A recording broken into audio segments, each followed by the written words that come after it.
Hello, and thank you for joining us for this opportunity to learn more about data integrity. My name is Ann Herman, and I'm joined by Noni Williams, and we're excited to talk with you today about the things that are relevant to both data collection and data usage that happens in our work with young people and their families in this community. We'll talk a little bit about why we have this training, and in addition, we'll review the typical annual data plan that we use each year. We'll talk about some important data concepts, as well as what to do if you see an incident that you feel needs to be reported. We'll cover a typical scenario that you might encounter in your work, and then finally discuss next steps, which is an opportunity for you to test your knowledge and a place for you to give us some information on how we can best support you and your data needs throughout your work. As you probably already know, everything about our work is based around the Youth Outcomes Framework. And our framework includes 5 basic program goals that focus around reinforcing academic competencies for young people, helping to encourage their curiosity and future focus, providing opportunities to help them develop positive behaviors, ensuring that they have caring adult relationships with the adults in our program, and finally, supporting their basic needs through access to healthy foods and a safe place to spend their time.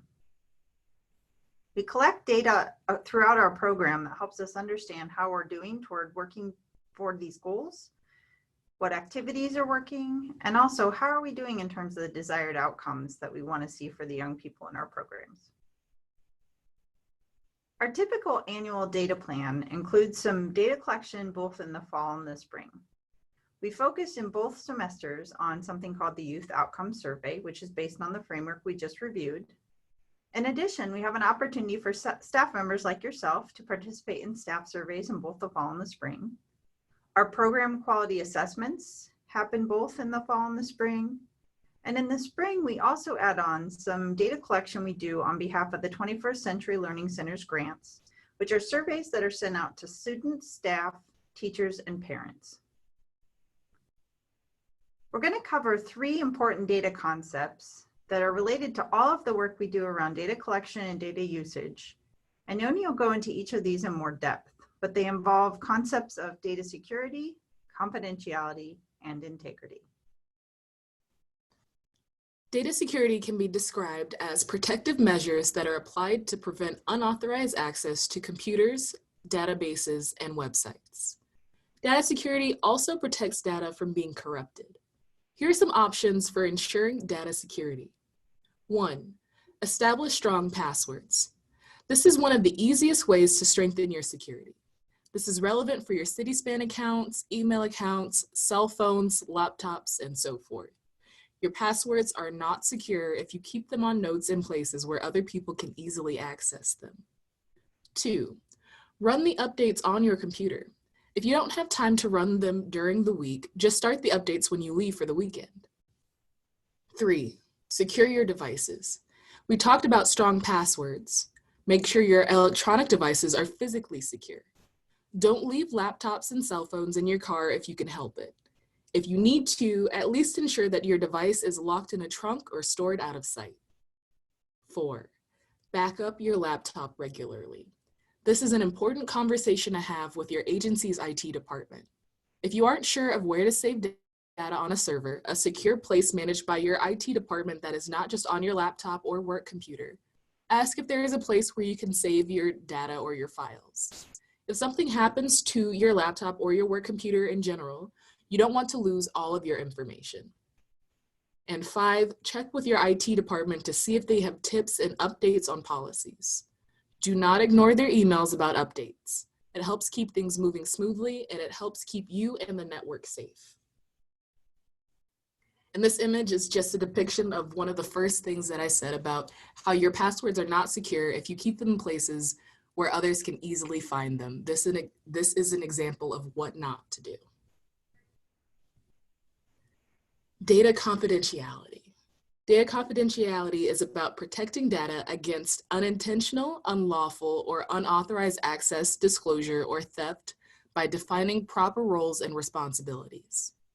Information with low confidentiality concerns may be considered public, or otherwise not threatening if exposed beyond its intended audience. Information with high confidentiality concerns is considered secret and must be kept confidential to prevent identity theft, compromise of accounts and systems, legal or reputational damage, and other severe consequences.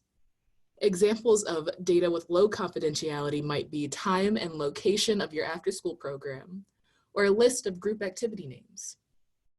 Examples of data with high confidentiality are any OPS ROI data, student IDs, medical information, contact information, grades, attendance, and so forth, or even staff personal information, especially if shared without consent. Consider the following when managing data confidentiality: whether laws, regulations, or contracts require data to remain confidential, whether data may only be used or released under certain conditions, whether data is sensitive by nature and would have a negative impact if disclosed, or even whether data would be valuable to those who aren't permitted to have it. To that end, we should not be sharing passwords or accounts. We should be physically securing devices and paper documents, so not leaving documents with sensitive information out for anyone to find. We should securely dispose of paper documents. Do not throw sensitive information away in general use garbage cans. At the very least, shred the information. Consult your agency's secure information disposal practices. We should also manage data use. Just because someone on your team has access to data does not necessarily mean they understand what it means or how it should be used. If there are trainings offered to better understand our data, we should all be taking advantage of these opportunities. And data integrity. Data integrity means that we are ensuring that our data is complete, consistent, and accurate. Data integrity as a state means that a data set is both valid and accurate. Data integrity is also a process that refers to the measures used to ensure that the data is valid and accurate. Some examples of this data integrity as a practice is error checking. Error checking includes asking questions like, does this make sense? When you receive your monthly CitySpan dashboard or need to run other reports on your data, you should be looking to see if it makes sense for what you know about your data, your information. We also have validation methods, or ways to look at data to make sure it is valid and accurate. You already practice this with registration forms. You make sure that parents or guardians give you valid addresses, accurate phone numbers, etc. Try to keep this in mind when looking at other pieces of data. Data integrity can be compromised in a number of ways. Some we do not always have control over. For example, human error. This could be accidental, like a mistyped name or number. We also may have errors in data transfers, such as an error when data is downloaded out of CitySpan.